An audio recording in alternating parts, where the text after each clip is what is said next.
Hi everyone, for today's video, let's talk about generating patterns. Okay, before we start, let's answer the following activity. Find the next three terms. Okay, for number 1, 2, 4, 6, 8. As we analyze, guys, it is increased by 2, right? So the next three terms are 10, 12, 14. Okay? And of course, 2, 4, 6, 8, 10, 12, 14, yan ay even numbers. Okay? And for the second one, 1, 3, 5, 7. So, kung mapapansin natin, ito ay odd numbers, right? So, 1, 3, 5, 7, 9, 11, 13. Okay? And for the third one, 2, 3, 5, 8. So, what are the next three terms? Analyze natin, guys. So, from 2, naging 3 siya, right? So, nag-increase ng plus 1, right? From 3, naging 5. Nag-increase tayo ng 2, right? From 5, nag-increase tayo ng 8. So, plus 3. So, what are the next three terms? Ito ay, very good, 12. So, plus 4. So, plus 5 to, guys. This becomes 17. And then, plus 6. So, magiging 23. Okay, so ganun lang kasimple, no? So, as we analyze, the difference between consecutive numbers increased by 1 then, right? Okay, so 3 minus 2, 1. 5 minus 3, 2. 8 minus 5, 3. 12 minus 8, 4. Okay, so as what I have mentioned earlier, the difference between consecutive numbers increased by 1. Okay, how about the last example? 1, 4, 9, 16. Ito ay tinatawag nating tama. Those are the perfect squares, no? Okay, so what are the next three terms? Ito ay 25. Next, 36. And 49. Okay, correct. So, nakuha ba, guys? Okay, anong napansin nyo rito sa mga given natin? Okay, tama. Meron tayong tinatawag na pattern, no? Okay. An ordered list of numbers such as, let's say, 3, 6, 9, 12 is called a sequence. Okay? Ang tawag natin dyan ay sequence. So, let's define what is a sequence. A sequence is an ordered list of numbers that often follow a specific pattern or function. So, yun yung tinatawag natin sequence. Take note, ordered list of numbers and it follows a specific pattern or function. A sequence can be an infinite or a finite. Okay, let's differentiate between the two, infinite and finite. A sequence having a last term is called a finite sequence. Kung may makikita kayo, guys, tulad nito. Okay, so ang tawag natin dito ay finite sequence, no? Kasi wala naman tayo ditong yung 3 dots na tinatawag natin. Katulad nito, ellipsis ang tawag dyan. Okay, so may last term tayo. Ibig sabihin, ito ay finite sequence. Okay, ito yung last term natin. First term, last term. A sequence that has no last term is called an infinite sequence. Take note of that. No last term. So, may nakita kayong 3 dots dito, walang number or n variable. Wala kayong nakita. 3 dots lang meron tayo. Ibig sabihin, infinite sequence yan. May mga terms dito na hindi na isinulat. Okay, pero included pa rin siya. Okay? Kasi hindi natin matiyak kung ano yung pinaka-last term. Okay? Kaya ang tawag natin dyan ay infinite sequence. Kuha? Okay. Each number in a sequence is called a term. So, ito, term yan tawag dyan. Yan. So, specifically, first term. So, first term. Second term. Third term. Fourth term. Fifth term. Sixth term. And seventh term. Okay? So, yung n natin equals 7 kasi we have 7 terms, right? Okay, so sequences are usually given by stating their general pattern or n term or the general rule, no? Na tinatawag. Let's have examples. Find the 5 terms of the sequence whose general term is given by a sub n is equal to 3n plus 2. So, binigay na sa atin yung pattern. Okay, yung general term, I mean. Okay, a sub n is equal to 3n plus 2. Okay, where n is equal to 1 to 5. Let's use the natural numbers. N equals 1 to 5. So, n equals 1 to 5. 2, 3, 4, 5. Pinapahanap sa atin yung 5 terms, guys. First 5 terms. Okay? So, given the general rule or general term. Okay, for the first one, if n is equal to 1, so, a sub 1, lahat ng n natin palitan natin ng 1. Lahat ng n palitan natin ng 2 up to 5. Ganun lang kasimple. Okay. So, 3 times 1 plus 2. Okay, so 3 times 1 equals 3 plus 2 equals 5. So, a sub 1 or the first term is equal to 5. So, ganun lang kasimple, no? Okay. The second term, a sub 2. So, following the formula, okay, ito yung general term natin, no? Or the general rule na tinatawag. So, 3 times 2 na. Okay, ito yun. Mamaya, up to 5 tayo. Plus 2. Okay, substitution lang guys. 3 times 2 equals 6 plus 2. So, add lang natin to. Yung second term or the a sub 2 equals 8. Okay, a sub 3 equals 3 times 3 plus 2. Okay. So, 3 times 3 equals 9 plus 2 equals 11. So, the third term or the a sub 3 equals 11. So, ganun lang kasimple, no? Okay, a sub 4 equals 3 times 4 plus 2. Okay, 3 times 4 equals 12 plus 2. So, add 14. So, the fourth term or the a sub 4 is equal to 14. Eh, ang sinasabi nito, find the first 5 terms. So, 1, 2, 3, 4. Last one, a sub 5. So, a sub 5 is equal to 3 times 5 plus 2. Okay, so 3 times 5, 15 plus 2, 17. So, a sub 5 or the fifth term is equal to 17. So, find the first 5 terms tayo of the sequence. So, the terms are 5, 8, 11, 14, 17. So, ito na yung sagot natin, guys. Okay? So, kung mapapansin natin, meron tayo ditong pattern. Increase by 3, right? So, 5, naging 8 siya, naging 11, naging 14, naging 17. And of course, it is also decreased by 3. 8 minus 5, 3. 11 minus 8, 3. O yung, kumbaga yung constant natin dito ay 3. Okay? Okay, another example.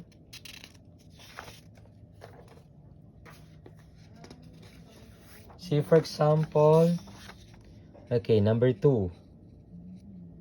So, find the first 4 terms and the 9th term of the sequence whose general term or rule is given by a sub n is equal to 2 raised to n minus 1. Okay, ganun lang din sa ginawa natin kanina sa example number 1. Okay, so where n is equal to 1 to 5. Ganun lang kasimple, guys. Ayusin ko lang. So, n equals 1 to 5. I mean hanggang 4. Kasi first 4 terms lang. 1, 2, 3, 4. And yung pang 9 term ang hahanapan din natin. Okay. So, a sub n, copy natin yan, equals 2 raised to n minus 1. Ibig sabihin yung n minus 1 exponent, iba pa yung 2 raised to n minus 1. Magkaiba pa yun guys ha. Okay. If n is equal to 1, so a sub 1 is equal to 2 raised to 1 minus 1. So 2 raised to 1 minus 1 equals 0. And we all know that any number raised to a 0 power is 1, right? So a sub 1 is 1. Next, if n equals 2, gawin natin to. Yan. So 2 raised to 2 minus 1.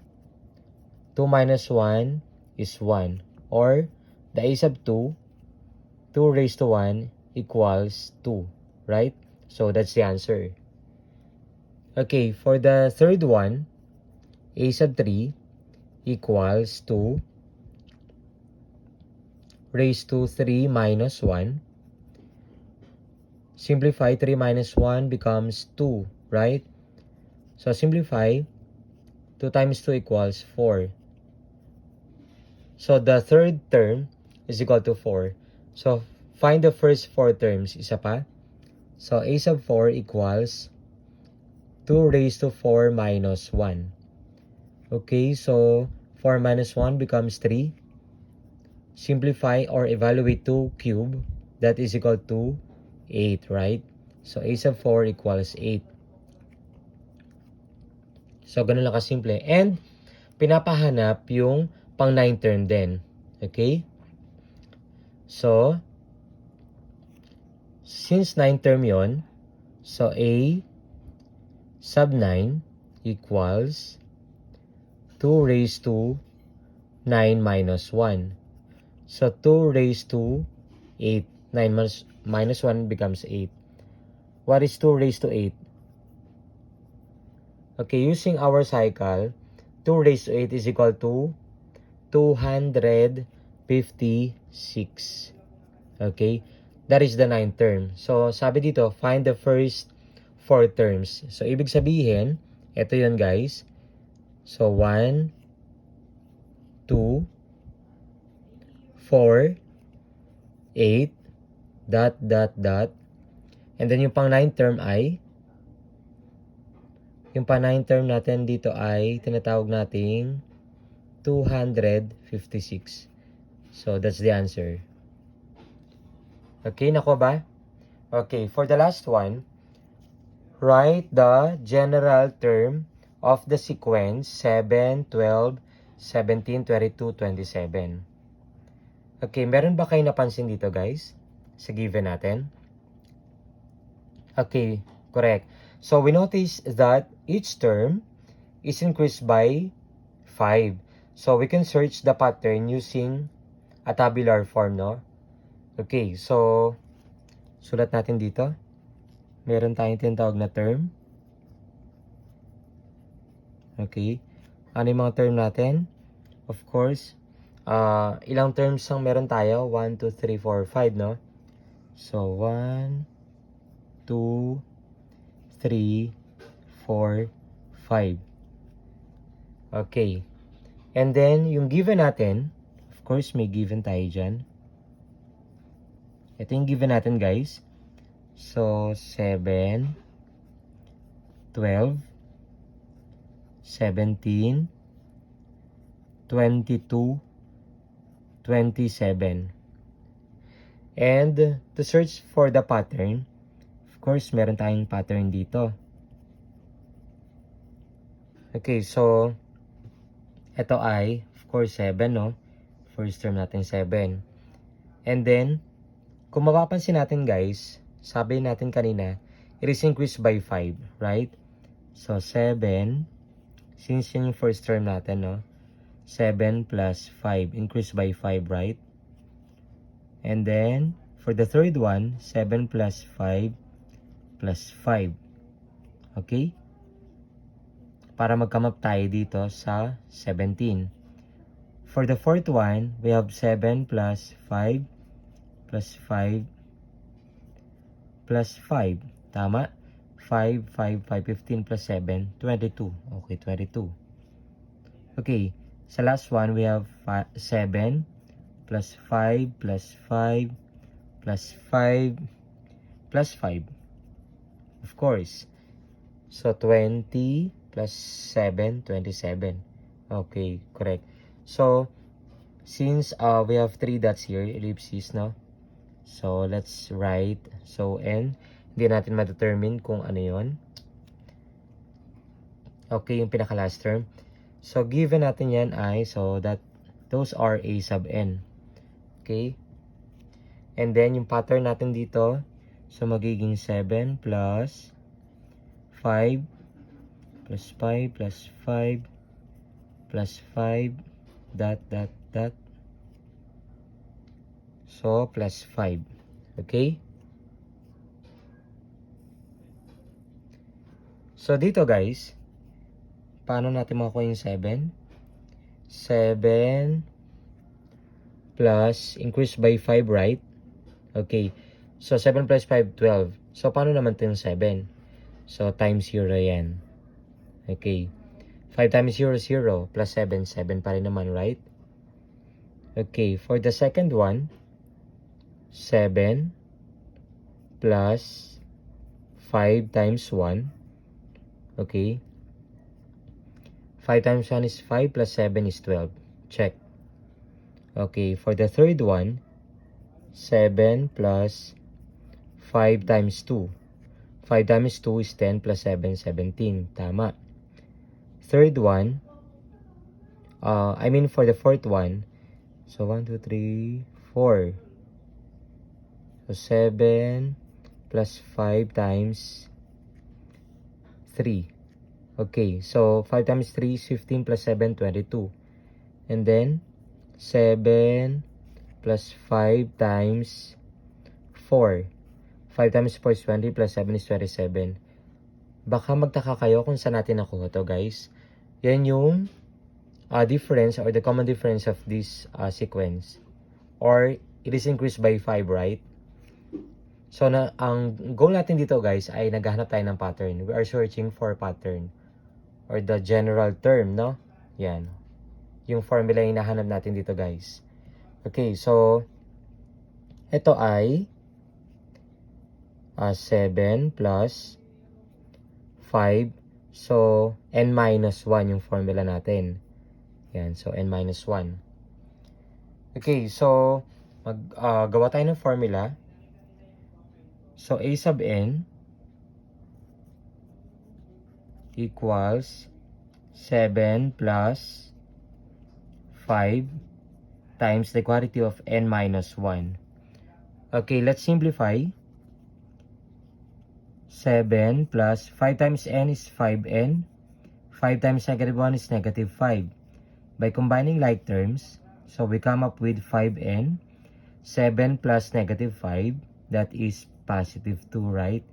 So, meaning, ang formula natin dito, ang general term natin, ay a sub n is equal to 5n plus 2.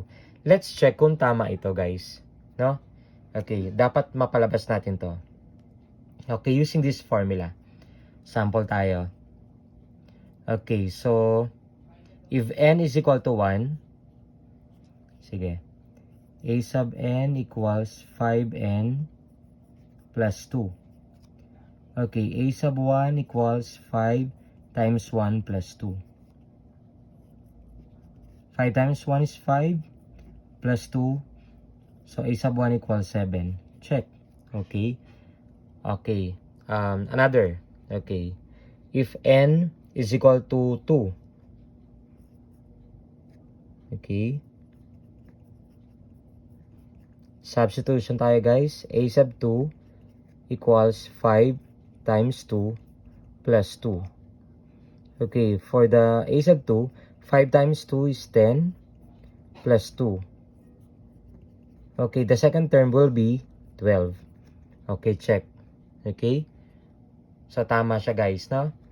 Okay, so, that ends our presentation. I hope na meron kayong natutunan. Thank you for watching.